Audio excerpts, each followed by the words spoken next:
Hello everyone. Before we get started, if you enjoyed this video once it's done, please like and share. Also, if you enjoy the content that I'm putting out, please subscribe to my YouTube channel. Make sure you cut on all notification bells so you can be notified whenever I release a new video. Thank you.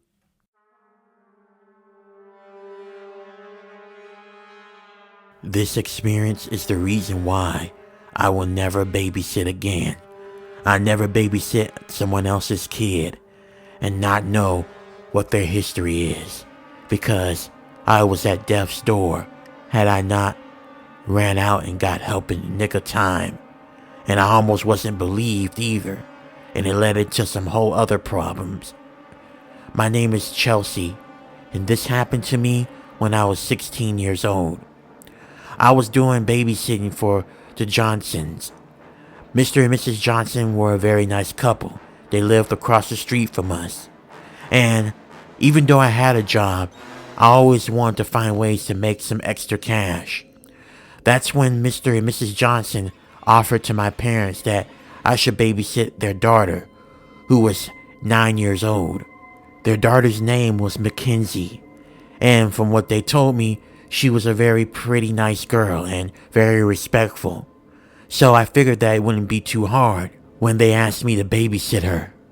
They said that they were going to be out of town for about 2 days, and they offered to pay me about $1,000. I couldn't turn that down. I accept. After the Johnsons gave me all the rules and routines about Mackenzie, they left. I went into Mackenzie's room and I saw her playing with her Barbie dolls, having a tea party. I was sitting there watching her, reminiscing on the time when I used to do that when I was her age.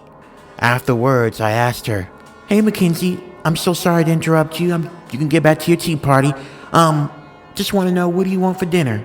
She responded with one word: "Grilled cheese." "Okay, grilled cheese it is." I went into the kitchen and I started to make her grilled cheese. Once it was done, I called her, and she came with her Barbie doll, and she ate her grilled cheese and drank her milk. Several hours later, it was around 7:35 p.m. I was getting Mackenzie ready for her bed. I made sure she brushed her teeth and took her bath. And afterwards, I tucked her into bed, read her a bedtime story, and then I shut off the light and cut on her night light. And then I kept the door cracked as I stepped downstairs and sat in the living room. I decided to watch some television a little bit before I head off to bed in the guest rooms that the Johnsons gave me. At around 11:52 p.m., I started to feel drowsy, and I decided to cut off the TV, and I made my way into my guest room. I was about to fall to sleep, but then I heard footsteps running around the hallway. I opened the door, and I called out, "Mackenzie, is that you? You need to be in bed. It's way after your bedtime." I went into Mackenzie's room to check to see if she was in there. The door was still cracked. I opened it, and I saw her sleeping in her bed. But that was odd. I know for a fact that she couldn't have ran back and got in her bed. I would have saw her. And the footsteps, it felt like it was going in the opposite direction. I was about to leave, but then I heard Mackenzie call for me. "Chelsea, what is it, sweetheart?" Mackenzie looked at me with tears in her eyes. I was getting concerned. And then I heard footsteps approaching me, slowly.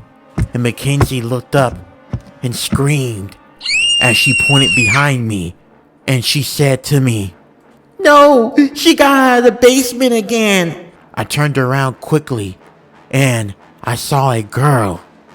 It was a girl that looked exactly like Mackenzie, but she had on a ripped up pajama dress, and she was holding a knife. Her hair was all messed up, and she had this wide, creepy, soul-snatching smile. She screamed and ran towards me. She scarred my kneecap with the knife.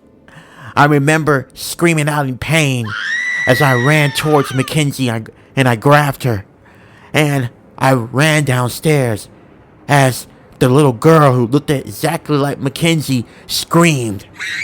I kept running downstairs, and I made my way out of the house, and I found the next door neighbor. and I had her to call 911. When that neighbor called 911, I remember hearing Mackenzie cry. She kept on crying.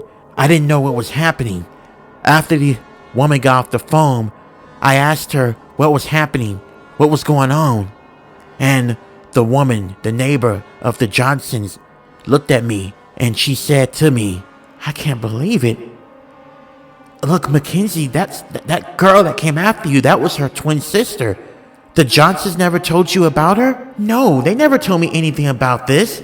This is the first time I'm knowing about that Mackenzie had a twin, or has a twin. From what I heard, the girl has mental health issues, and the Johnsons claim they put her away in a mental institution, but I guess that's a lie.